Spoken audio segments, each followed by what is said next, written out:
आज हम world express के विश्व प्रतिभा मंच स्तंभ में एक प्रेरक बोध कथा का प्रसारण कर रहे हैं। देश के सुविख्यात साहित्यकार कांतिलाल ठाकरे के जीवन पर आधारित इस कथा के लेखक हैं संपादक राजकुमार हंस। कथा इस प्रकार है।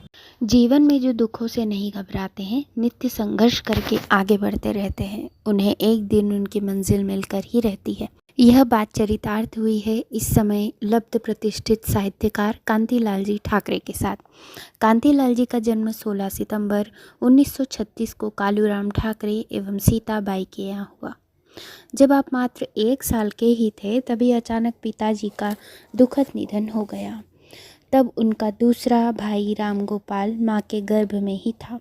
कांतिलाल जी जब 5 वर्ष के हुए तब उनकी मौसी गोपीबाई और मौसा राजा राम इन्हें धार ले गए। यहाँ आपका शिक्षण इंटर तक हुआ।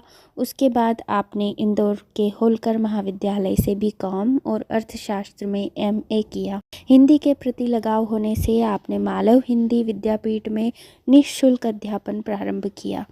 हिंदी साहित्य समिति द्वारा संचालित कई कार्यक्रमों में आप सम्मिलित होने लगे।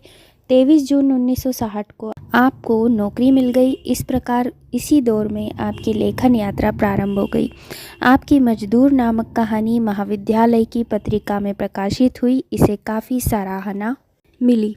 देश के लोकप्रिय हिंदी दैनिक नवभारत टाइम्स द्वारा आयोजित कहानी प्रतियोगिता में आपकी 4 कहानियों को पुरस्कृत किया गया। देखते ही देखते कांतिलाल जी का साहित्य क्षेत्र में डंका बजने लगा। आप नलिन उपनाम से लेखन करने लगे। तभी आपका प्रथम लघु उपन्यास मन का दर्पण प्रकाशित हुआ। इसने सारे देश में धूम मचा दी।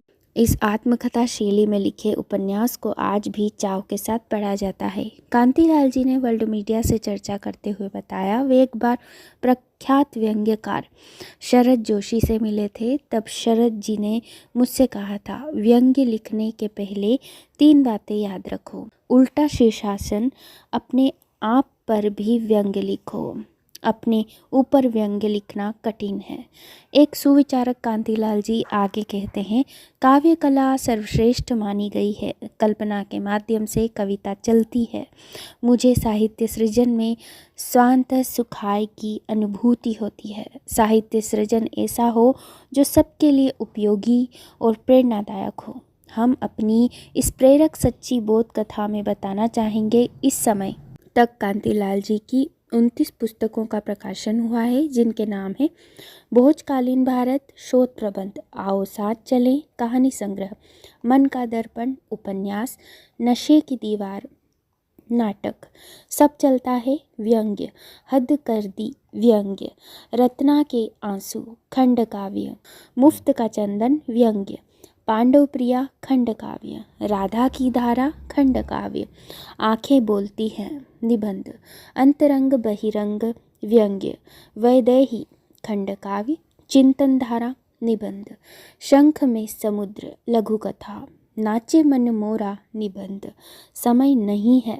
निबंध, नया जीवन दर्शन, निबंध, शब्द प्रवाह, निबंध, जिंदगी के रंग, निबंध, जियो शान से, व्यंग्य, चक्रव्यूह के पार, निबंध, ये क्या हो रहा है, व्यंग्य, विचार मंथन, निबंध, तस्वीर बोलती है, व्यंग्य, गागर में सागर, कविता, दिन प्रतिदिन कविता, मध्य प्रदेश लेखक संघ, भोपाल साहित्य अकादमी, मध्य प्रदेश शासन साहित्य परिषद संस्थाओं द्वारा आपको अवार्ड दिए गए हैं। प्रसिद्ध भजन लेखक रमेश चंद्र मौर्य ने कहा, कांतिलाल जी मेरे भांजे हैं, उनकी उपलब्धि पर मुझे गर्व है। कलाकर्मी शरद भाले ने कहा, कांतिलाल जी ठाकरे का साहित्य सरल बोध गम्य है। नेपाल के जाने माने साहित्यकार पत्रकार देवेंद्र किशोर ढुंगाना ने आपके साहित्य को मानवतावादी बताया है। इस सत्य कथा से हमें प्रेरणा मिलती है, जहाँ चाह वहाँ राह है। मजबूत इरादों के धनी कांतिलाल ठाकरे अभिनंदनीय, प्रेरणीय हैं, जिन्होंने आदर्श साहित्य का उपहार विश्ववासियों को दिया है। वर्ल्ड एक्सप्रेस उनका अभिनंदन करता है। जय हिंदी, जय भारत।